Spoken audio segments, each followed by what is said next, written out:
of them.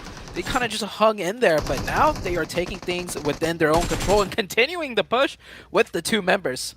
Coach Neptura's word with them. She's gotten in amongst the troops, and they are certainly on the warpath today. Tiger trying to answer with a volley. Has his flash, but not really connecting enough to find these knocks just yet. Hale swarming, getting swarmed rather, as 7th Element continue their pressure. They're actually staying quite healthy, but Tiger's low on ammo here. No secondary either, so could be a really difficult hold if he doesn't get an early knock. He's only got 22 shots left in that AK, a pistol as his secondary. Not the best weapon to have if you run out of the ammo, but 7th Element, it seems like they have been slowing down. They're waiting for the third player to swim over, however, and that player took a lot of damage in the water, actually, trying to not expose himself as Flash goes out for that quick peek, but the Overwatch is good. The problem is the Overwatch doesn't have any first aids either. He's been at that low red HP this whole time, so he's got to be careful. Tiger on the inside has 2 players to the back to worry about. Bandages on the wall. They were waiting for a little bit more health to come back through. They didn't manage to tag much in, so taking time here pays off. Gets those health bars back up, but Divine's down first. This Nenebeche with the third party. Did he come through? We'll have to wait and see if SANHOK going to try and third party this fully, but right now there's a reposition. Nenebeche onto Divine, finds that flush, and that is really bad news for 7th Element. They bided their time, sure. And here comes another third party as well, coming through from both the Brazilian teams, all trying to spoil South Asia's day. Yeah, I was just going to say, this fight's taking a tad too long, especially on SANHOK. Plus, you're on the edge of the zone, meaning teams are going to be rotating in towards your direction. And they see that fight going on for this extended amount of time, that third party, even a fourth party, right, in this case, is happening. Now, 7th Element, man, they are down to just 2 players. Managed to pick up 2 points at the very least, but I don't think they're going to get much further into this match. That is unfortunate. It felt like Hale were right on the ropes, and 7th Element needed a tiny little bit more pace. But now the teams have descended. Inko right over that hill. The monstrous high ground that sits on this west shoreline.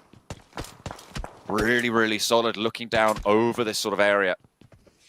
Over the trifecta compound. And Hale, I think they're going to struggle to get away from this one, to be honest. But they might have been given a little bit longer to live.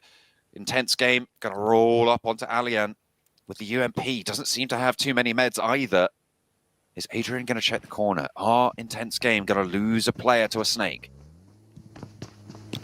One player hops in, he goes aggressive, gets that knock, and of course he's going to go for that quick confirmation, and ooh. Intense game does lose that one player. Shouldn't lose anymore here. It's a 3v1 now, and Cielo gets pretty low, but hits the shots and does get the finish. But losing that one player is definitely not good for the side of Intense Game. Inko. A nade in from Bubuhu. And a vault as well. But immediately just gets exploded. Was that a team nade? I think it was. Nade. Either way, they get the knock in Intense Game and now down to 1. It's unfortunate, but business is handled. Yoru is found, but where did that come from? Okay, all the way from next through you, they land that shot. I just want to talk quickly. Okay, maybe not, because Biddy is going to be jumping into the fight with Enhyper over on the hillside, cooking the nade. Have they been spotted? It's Nasa to chime in. Shifan maybe in danger from this nade. And we'll go down to it. Binny is going to battle them back. That is so unfortunate for Enhyper. Could be good, and NB Esports gets the zone once again. Nade goes a little bit wide of the mark. FaZe are starting to leave their territory now. They've seen that they need to exert a little bit more pressure outwards. They've broken through, and I've loved seeing this progression from this lobby, leaving these strong positions in order to secure their next circle rotation.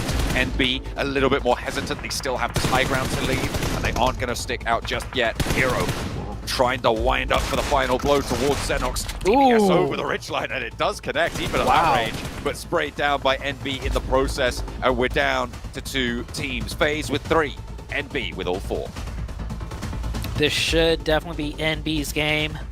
You were saying it earlier, they're playing a little bit more passive. I feel like they could have definitely picked up a few more eliminations if they, peeked their heads out a bit more, but securing the chicken dinner and playing it safe should be good, and that circle, John, is good for them once again. That high ground stays in zone. FaZe is going to need not just one knock, maybe two, to make some onto the side of NB. And FaZe is actually sweeping around.